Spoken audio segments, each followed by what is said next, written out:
The UN Children's Agency, UNICEF, has warned that Somalia could suffer rates of infant deaths unseen for half a century as warnings of a looming famine are intensifying. Years of drought as well as conflict have caused severe food shortages across the Horn of Africa. One child every minute is admitted to a health facility in Somalia to be treated for severe acute malnutrition, the United Nations Children's Agency has said. UNICEF spokesperson James Elder said the country was now at risk of child deaths on a scale not seen in decades. He told a briefing that the latest admission rates showed that 44,000 children were admitted to health facilities in August. So it's 1 per minute. That's a child whose mother has walked for days to get her help, a child who's fighting to survive, a child whose life, of course, hangs in the balance. Elder said the situation already looks worse now than in 2011, when famine killed more than 250,000 people in Somalia. In early September, the UN warned that 2 districts were projected to face famine between October and December, and that more than 500,000 of Somalia's children are at risk of dying from malnutrition. Things are bad and every sign indicates that they are going to get worse. So without greater action, without greater investment, we are facing the death of children on a scale not seen in half a century. The Horn of Africa is suffering its worst drought in 40 years after the last 4 rainy seasons failed.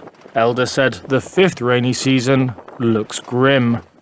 The situation in Somalia is exacerbated by attacks by Al-Shabaab militants and high global food prices.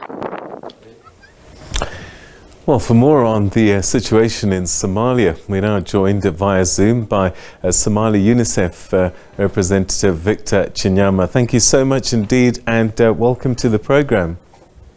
Thank you for having me.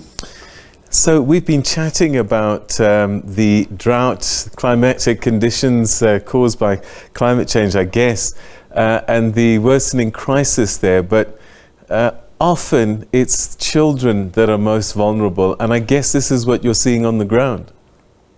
Well, Peter, I have traveled to many IDP camps, IDP being camps where the displaced are living at the moment, and overwhelmingly what you see is lots of women and lots of children. It is very clear that this crisis has the face of a child, and we are seeing that in the numbers of children that are suffering from malnutrition, in the numbers of children that are being displaced. So are we ready to call this a famine? Not yet. There is a technical process that the experts have to go through. They analyze the data and they make that conclusion.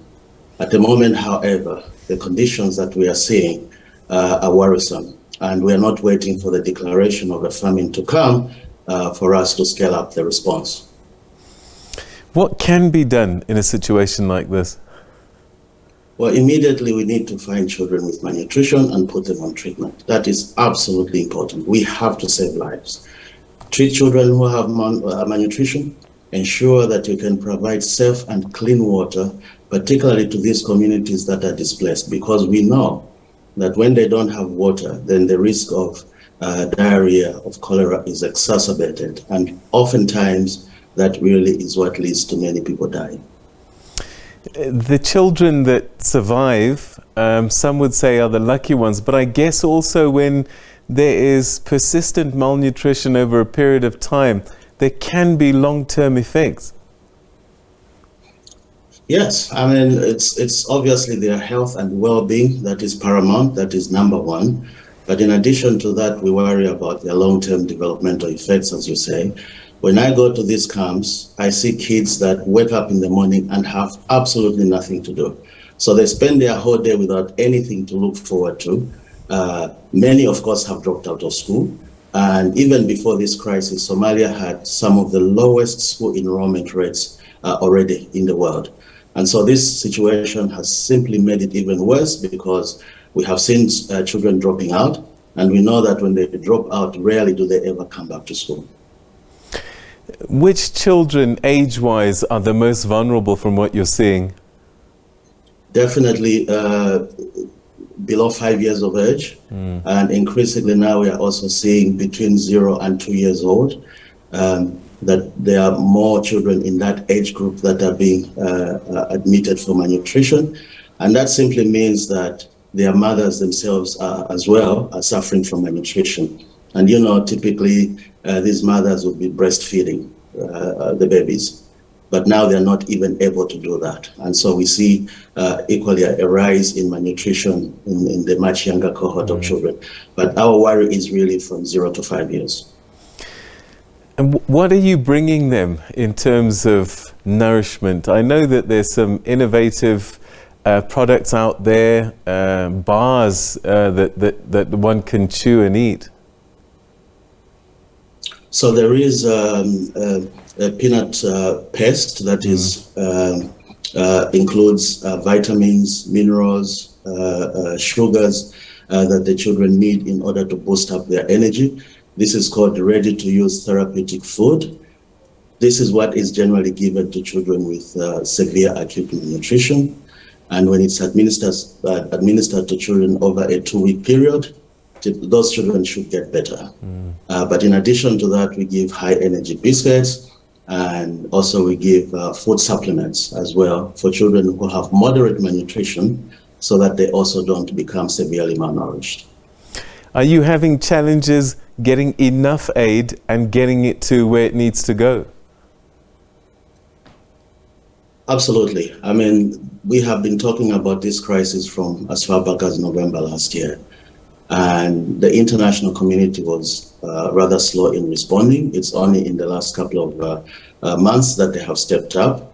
However, even as we are stepping up to provide aid, the caseload is just overwhelming. So more and more people now are coming in need of aid. So we will continue to need more funding. We will continue to need funding well into next year, because this crisis is not going away. And as you know, Somalia has suffered insecurity for more than 30 years. So there are areas of this country that humanitarian organizations are unable to access because of insecurity. As this carries on, I mean, are we going to see children dying every single day from hunger? We hope not. I mean, that is what we essentially have been warning, that unless we do something now, the situation will run away from us. And our hope really is that we will do enough so that we don't reach the tipping point where we begin to see death on a scale that we have not seen before. I suppose security is also another concern that just compounds this. How is the situation in Somalia? We know that there's been insurgency there, or has there been some humanitarian relaxation even from these insurgents?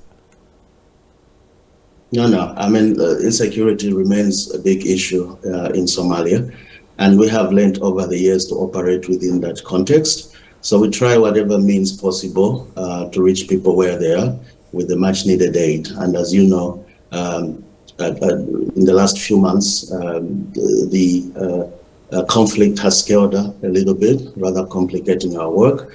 However, we're finding different ways, particularly working with our partners, Somali NGOs that are able to go behind the lines to ensure that we reach those who need help.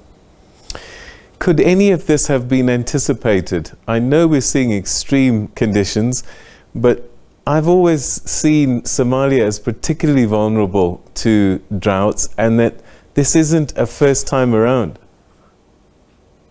It is not the first time around. Within the last 10 years, Somalia has suffered 3 droughts, and as you know, 2011 was in fact declared a famine.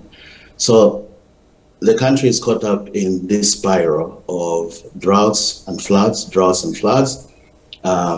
And I think we need to be looking at how we can help communities to become more resilient, to be better able to adapt to these kinds of situations, so that every time there's a climatic shock such as a flood or a drought, that they don't immediately sort of spiral into destitution. And that is the work that is ahead of us.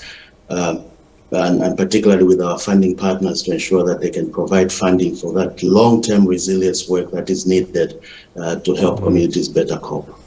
All right, we've been talking about Somalia, but the Horn of Africa generally is suffering from the same kind of climatic conditions.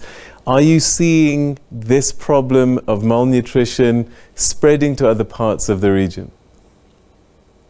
We are seeing the same problem.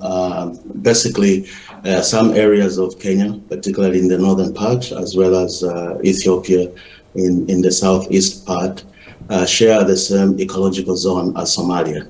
And so the situation and the conditions that we are seeing in Somalia pretty much is also what we are seeing in parts of Ethiopia as well as parts of Kenya. Mr. Chinyama, we're going to have to leave it there. Thank you so much indeed for joining us and bringing this story to the attention of the global community. One hopes that aid, help, more funding is made available to literally save lives. Thank you. Thank you. I appreciate Peter for having me here. Thank you. All right, that's UNICEF's Victor Chinyama saying that this is a crisis. Children are going to die at a rate we haven't seen before if they don't get urgent help. Somalia is in crisis. A drought has hit them severely, climatic conditions there in the region as well. So urgent help required.